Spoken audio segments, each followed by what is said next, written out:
First self introduction.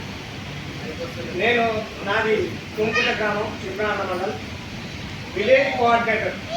అందరితో సమానంగానే అని వచ్చాను, కానీ పెద్ద వయసు నాది కనిపించినప్పుడు స్టేజ్కి ఎక్కించాను. నేను కూడా నాలో భావన అది ఉంది, అయినా కూడా అందరితో సమానమే. అదే రకంగా మీ దగ్గర మాట్లాడడానికి కూడా కృషి చేసి ముందుకు తీసుకపోతే ఖచ్చితంగా సంస్థ డెవలప్ అవుతుంది. సంస్థ కూడా ఆలోచన చేయాలి.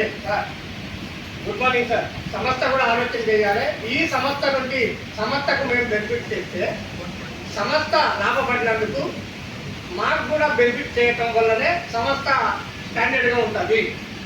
సంస్థకు బెనిఫిట్ రాదు, మనకు బెనిఫిట్ రాదు. మనకు బెనిఫిట్ లేని మనం కూడా పనిచేయలేం కనుక ఖచ్చితంగా సంస్థను బతికించాలి. సంస్థ ద్వారా మనం కూడా బతకాలి. ఖచ్చితంగా మన నుంచి మిగతా వాళ్ళను బతికించాలి.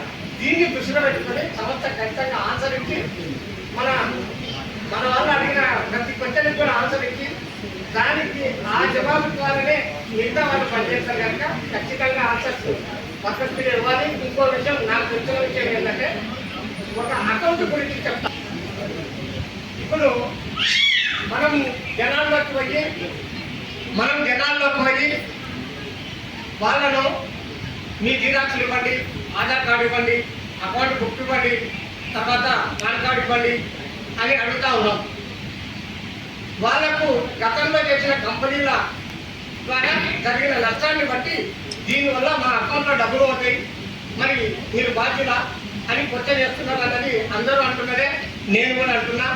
దానికి ఆన్సర్గా నేను ఇప్పుడు చెప్తున్నా. నాకు తెలిసినంత విషయం ఏంటంటే మన అకౌంట్ అంటే ప్రేక్షకులవి కూడా మనం ఎవరి దగ్గరికి అయితే పోతున్నాం ప్రజల దగ్గరికి వాళ్ళవి కూడా మన account, pan card, Aadhaar card. మనం ఆధార్ కార్డు తీసినప్పుడు ఆధార్ సెంటర్లో మన ప్రూఫ్స్ అన్నీ ఉంటాయి. మనల్ని ఫ్రాడ్ చేయాలనుకున్నప్పుడు ఆధార్ సెంటర్లో చేసే అవకాశాలు ఉంటాయి. బాగా గమనించండి.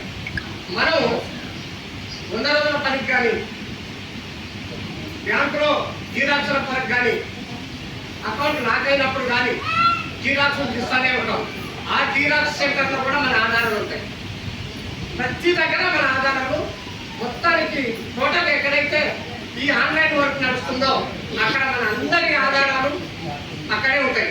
వాళ్ళు మనల్ని ఫ్రాడ్ చేయొచ్చు, కానీ ఫ్రాడ్కు ఎవరైతే ఫ్రాడ్ చేయాలన్న వ్యక్తులు ఉంటారో వాళ్ళ ద్వారానే మనం ఫ్రాడ్ అయిపోతాం. టోటల్గా ఒక ఓటీపీ మనం చెప్పకపోతే మన దగ్గర ఉన్న ఒక్క చిల్లర పైసా కూడా పోవడానికి వీలు లేదు. దాన్ని దయచేసి పూర్తిగా అందరూ గమనించి సాధ్యమైన వరకు మనకు తెలిసిన వాళ్ళ ద్వారా మాత్రమే ఓటీపీ చెప్పడం తప్ప తెలియని వ్యక్తులకు ఓటీపీ చెప్పడం వల్ల ఖచ్చితంగా ఫ్రాడ్ అయితే కనుక దయచేసి దీన్ని గమనించి వాళ్ళకు కూడా ఇదే విషయం చెప్పి మనకు కావాల్సిన పేపర్ తీసుకొని ఈ సంస్థ అభివృద్ధి కొరకు పనిచేయవలసిందిగా కోరుతూ, మీతో సమానంగానే నేను కూడా మీరు వేసిన క్వశ్చన్లకు నేను కూడా బాధ్యత అవుతా కనుక ఖచ్చితంగా సార్ అడిగి ఈ రకమైన క్వశ్చన్స్ ద్వారా జవాబు తీసుకొని అందరం కలిసి పనిచేద్దామని కోరుతూ, నాకు ఇచ్చిన ఈ సమయానికి పెద్దలకు హృదయపూర్వక నమస్కారం చెప్తూ